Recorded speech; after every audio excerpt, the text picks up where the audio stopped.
There's a lot happening outside of skincare, and I finally decided to start sharing it here on YouTube.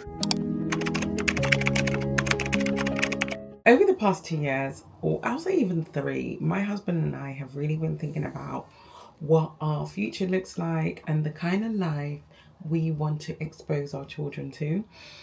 And it's pretty much led us to circle back, and we really want to now focus on moving back to Africa, and specifically Uganda at this stage, at this phase. For context, I'm of Ugandan heritage. I am Ugandan. My husband is Nigerian. And so it gives us the luxury of experiencing East Africa and West Africa. As a family, we've gone back over the years a number of times with our children, so they're very familiar with what home is like for us or for them. And so we just reached a point in our life where we feel, as much as we love London, we love the UK, and all the things that it has and does for us, I think it's time for us to just head back home. I think home is where it's at. I feel for our family, for our heritage, for our legacy, for the kind of life we want to expose our children to, like I said, it's very important that they experience Africa like what it is and really have a sense of true belonging and really understand the culture, where they're from, what it means to be African, like to really be children of the soil. That's something that I keep reiterating to myself and to anybody that asks. It's like, for me, I love being African. It means a lot. Like, there's so much about it that is great. And when you are in the West, in the UK or US or anywhere in Europe, there's always a negative connotation that comes with being African. And I am nowhere like, I don't even want my children to have such thoughts. My children are now 10 and 12. They understand what it means to be Black in the Western world. They understand the discrimination and the stereotypes and, unfortunately, all the negatives that come with being Black outside of Africa. And I don't need that for my kids, to be honest. I feel like we are in a privileged position to be able to give our children the best of everything. They've gone to school here, they've gone to very good schools here, they have gained a great network of friends and family from all different walks of life here in the UK. And it's time for us to head back. Like, I feel like, not in terms of thinking about it from a deep rooted sense of belonging point of view, but also in terms of where me and my husband are in our career.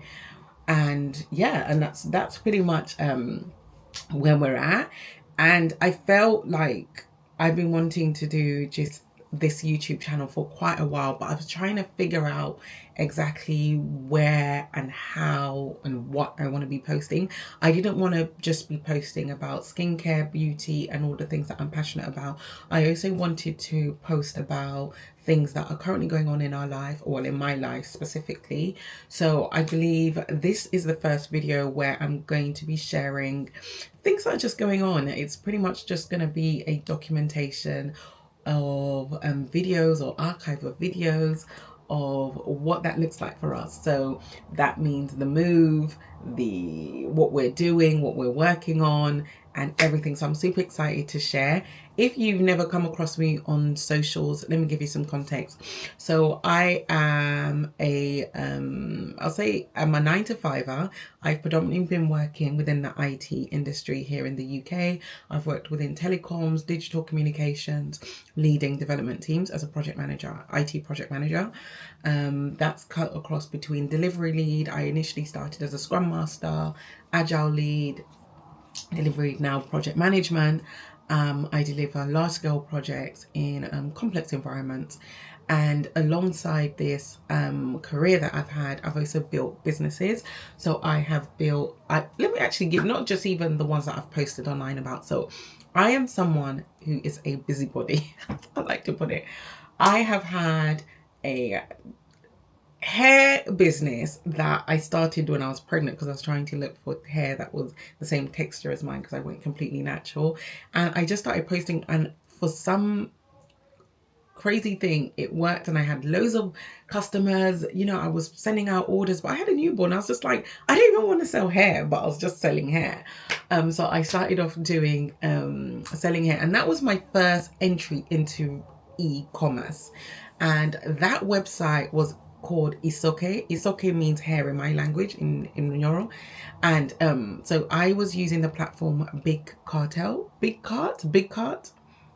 And it was so interesting how I just fell into it, but I learned really quickly, understand SEO, understand marketing. So I was like really quick to gain traffic to my website, but then it was just not attainable anymore. Then I stopped selling. And I even had celebrity hairstylists reach out to me, because I was one of few that was doing textured hair for afro. So normally you would get like Brazilian straight hair, Indian straight hair, but there wasn't many out there doing textured hair.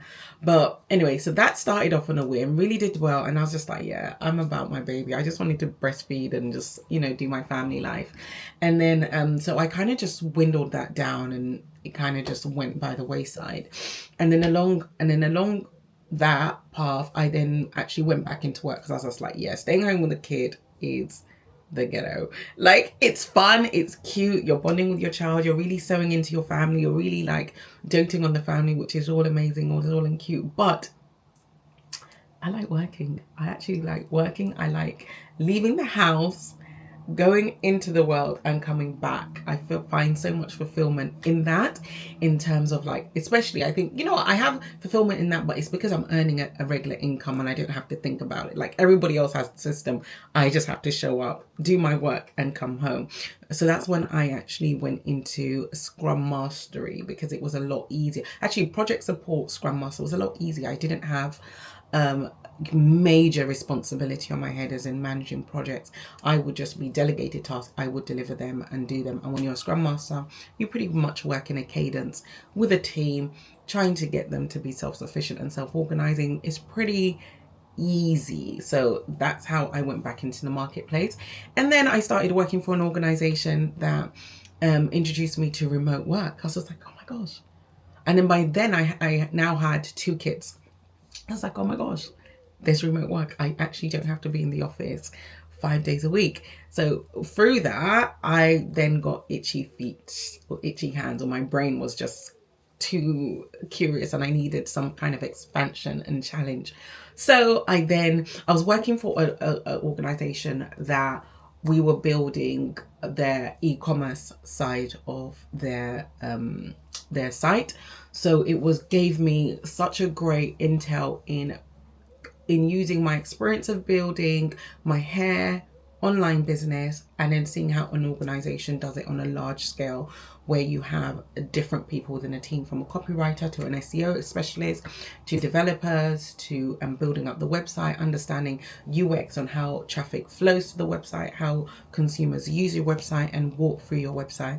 I absolutely loved it. So it really gave me this exposure and intrigue and curiosity. I was like, oh, if I started a website, this is so great, I can do XYZ. And the fact that I was working 3 days at home, 2 to 3 days at home, I was just more interested in that actually I can actually still have a business while I'm working and figure it out. So alongside those thoughts, I then just started doing loads of research and thinking, okay, what do I want to do that is aligned to who I am? Skincare has always been like a thing for me. It's a very natural fit. I love skincare. I love beauty. And one thing that really stood out when I was pregnant, during my pregnancies, because like I said, I had 2 kids by now, was I always used to get asked, what do I use on my skin? And if I show them the product or tell them the product, they'll be like, I didn't know that was for black skin. Like, shock. And also I used to shop a lot in Space NK, Candour Beauty and Boots.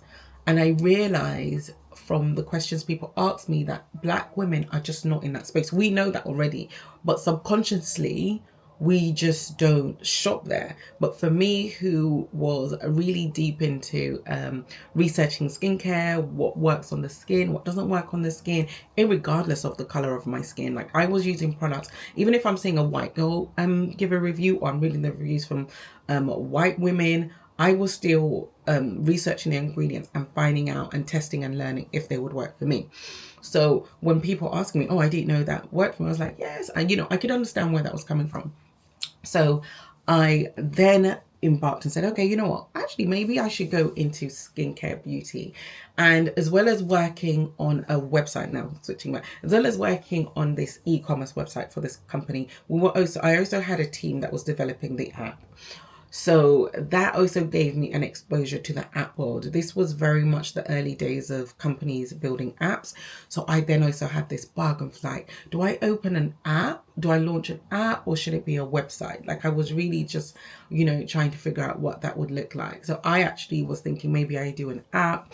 I looked into doing that, and developing back in the day, building an app was really, really expensive. To find a developer that would be able to build you an app from scratch was a really tough feat. And it was just something I just wasn't willing to invest in with a growing family and, the love of luxury. I was just like, yeah, maybe I'm not going to do that. I just want to buy a bag and enjoy my life. So I didn't go down the app route, but it was still really heavy on my head. So, by then I had met somebody who was also quite aligned with me in terms of entrepreneurship, wanting to work in beauty and skincare. And I really thought we were aligned in our ambitions. So we then embarked on launching a brand together. And that was Candour Beauty. It was an online retail store, and this launched. We started doing this in 2019, towards the end of 2019, building a website, because we had very similar skill sets, and in terms of, and also exposure into what it takes to build a website. So it was just a great fit in that terms. Of course, I had the passion with skincare and all of that. They also brought really valuable skills to what we were building. So we built Candour Beauty at the end of, we started that at the end of 2019, and then we launched in March 2020. Now everybody knows what happened in March 2020. And now if you have a skincare or beauty website that is specifically for Black women in March 2020, where all the Black shops, especially on the UK high streets, which are in very specific areas, they were closed, so you couldn't get access. So within 6 weeks of launching, we were completely sold out. And then not only did we know we had a problem we were solving, but 2020 really highlighted how scarce online retail stores are for Black women in terms of products. So we sold out in 6 weeks. We only actually launched with 10 products. Those 10 products were a mix of global brands, from Black Girl Sunscreen from the States, Ipara, which was the first Black owned skincare brand that was launched in Harrods. Fantastic. I actually still respect it till this day. I can't remember what other. We had Ultra Sun sunscreen, because sunscreen is a key, as well as I can't remember all the brands, but we had skincare, personal care, and hair care. We also had Cantu, I believe. Anyway, so we had these 10 brands that we launched, and all of them were selling out on our website. So we had to now seek more partnerships in terms of brands, and that's pretty much how Candour grew over the years. And we really, really did well. I think within our first year, we probably hit well over 500,000. And that was amazing. We had a small office. We moved to a larger office. We had staff. Inventory was flying out. Fantastic. We had great partnerships as well. And we were also awarded $100,000 to put into our business. So it really did well. But unfortunately, like with life and all relationships, the relationship broke down. So unfortunately, Candour Beauty closed. I would say 2 years ago now, and it was very devastating for me because it was my baby. I loved it. I really saw so much potential. We had orders globally. We had orders from South Africa, Germany, Dubai, Australia. I remember we received an order from Australia and I was just like, this is crazy. We had order from LA. It was just amazing, truly, truly amazing. And unfortunately, it didn't happen. I was so heartbroken, even till now, I'm quite disappointed about how it ended. But you know what? Everything has its time, and I'm grateful and thankful for the experiences that it gave me. So it's just one of those things where it's like on to the next. And then in hindsight, sometimes when I look back at where we are today in 2026 and the way the beauty landscape has changed and the way the consumer has changed with the way social media has changed, it would have been a very expensive business, because when I think about some of the online retailers that are still going on today, they're either being bought or their overheads are so insane, because the marketing spend right now is just astronomical, especially with social media. If you're not gifting influencers, the amount of products you have to give out, it's just a lot, and the market is extremely crowded. So really trying to navigate the beauty landscape right now is very difficult. We're even seeing brands that we were in conversations with to launch on our website closing, and it's just crazy. So with everything, every closed door is a blessing. But someone like me, I feel like we would have pivoted.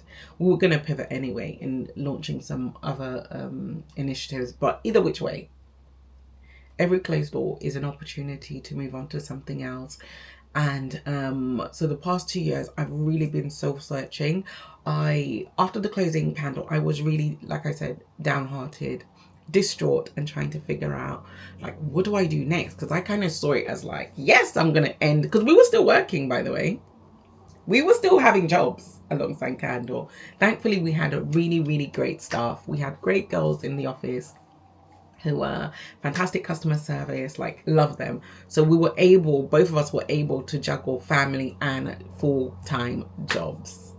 And I also had a major move and renovation in between that, new school for the boys. It was a lot. And sometimes I look back and think, oh my gosh, I'm actually a crazy person, but I made it through. So anyway, so after it closed, I was really in a place of, just where do I go from here? And I always wanted to do a skincare brand. So I was like, yeah, I'm going to go into launching my brand now. This is my opportunity. I'm going to do it now. I really just threw myself at it without really thinking, yeah, I know what I'm doing. Let's go. Then obviously I actually got to 3 or 4 iterations of launching a specific product. But then something, when I really thought about where I was going, I was like, actually, this is a great product, because I have been doing some focus groups, speaking to people about the product, getting them to test it, giving me feedback. But I was going to do an overnight exfoliating mask. And when I started thinking about the marketing, the route to market, I realized it's going to be a very expensive product to launch, because one, there has to be a lot of education behind it, because of the product, the formulation that I was using, the ingredients, how you use it, and it was just becoming a lot bigger and not very simple. So when I think about launching a product or any great launch, it needs to make sense instantly to the consumer. It needs to just be like, oh, it's a sunscreen, I put it in my face, I'm protected, I'm good to go, I understand it. But with the overnight mask, there was a lot of education, because I have to be like, use this product if your skincare is this, because I had actives in it, and I wanted people to use it and not have reactions, because it had acids in it. So if you already are using AHAs and all the exfoliating acids, or you're using a retinol or all these other ingredients, and then you use my overnight mask, you're going to be thinking it's the mask, but when in actual fact it's the skincare routine you had. So I would have to do so much education. I just thought, this is going to be too costly for me to launch. So then we scaled it back, and I was thinking, okay, let me launch something that's a lot easier for the consumer to understand, so I don't have to do too much education. And once I've captured the consumer, we can then upsell them and and handhold them throughout their skincare routine. But you know, like I said, when I looked at the way the market was heading and hearing all these other different brands that were closing and where the world is heading, I just thought, you know what? I think I rushed this out of ego, out of despair, because obviously we'd closed the company. I didn't want to be closed, or rather, yeah. So that was on pause. That is essentially on pause. I still think about it daily. I still think about should I not? Maybe it's something I'll do in the future, because it's still something that's really I'm attached to.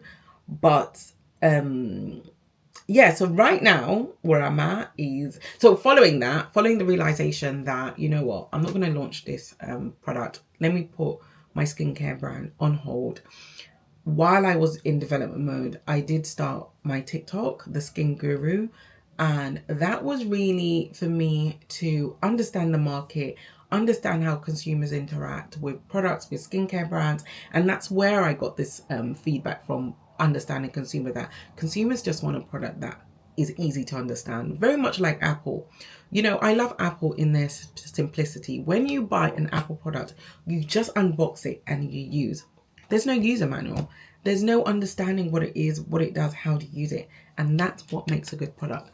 So that's what I discovered during my phase through Skin Guru. That's essentially why I only opened that account, was to post about skincare, speak to consumers, speak to the market, understand the market while still being actively in it, especially that Candour Beauty had closed. I just didn't want to just disappear. I just wanted to still have a touch point with consumers and how they interact, ask questions, you know. So that's how Skin Guru was born. And then during Skin Guru, yeah, so many things have happened. This video is going to be a lot longer than I expected, but it's pretty much like a rundown of everything. And alongside this, you know, we have family stuff that have been going on, where we are as a family, where we see ourselves in the future. And then that's how the whole soya coffee comes out. So Africa, soya coffee comes from the seed of us moving back to Africa. I'll get into that in a whole nother video, because if I do, it's just going to take like probably an hour. But essentially that is what I'm going to be sharing on this channel. Is pretty much just going to be me downloading what's happening, where I am, what I'm doing, and sharing along the journey of life and everything else that comes with it. So I hope this is a place for you. If it is, make sure you follow. Send me questions. I'm very much in my emails. When I receive emails, I always read them. I always respond. If you are already in this gang, you already know that. So yeah, but thanks for watching. And this is one of many videos to come. Toodaloo.